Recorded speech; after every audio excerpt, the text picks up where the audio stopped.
One of the great things that I do in cases is interview the client.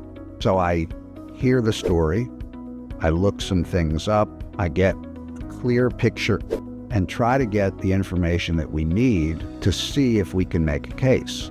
I go through the material, and I can go through it relatively quickly, and we set up a time to talk with them.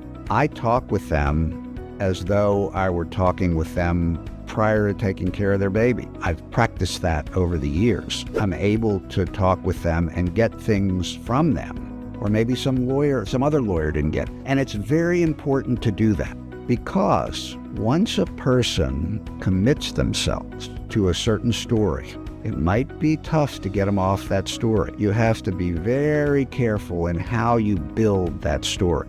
And doctors, I think, know how to do that in these circumstances. When you're talking to the client, you're building a story in your head, and you're trying to get all the information from them that you can. Doctors do this every day in clinical care. They're talking about history that fits with a physical examination, or history that fits with a particular incident that occurred. And so you take them through the timeline. Now, I'm not saying that lawyers don't take them through the timeline. That's an important thing in all sorts of law. But the doctor does it in a specific way, and especially with the clients that I deal with in this practice, to try to get them to give you the full story through the timeline. That's important. The value is money, because you're not spending as much money up front doing it in a classic way. True value of it comes from years of experience as physicians, and in many cases years of experience as a lawyer. So it's a synthesis of the two.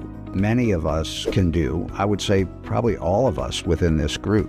And if we can't make sense of it, we have others to talk to, and it's all within the group.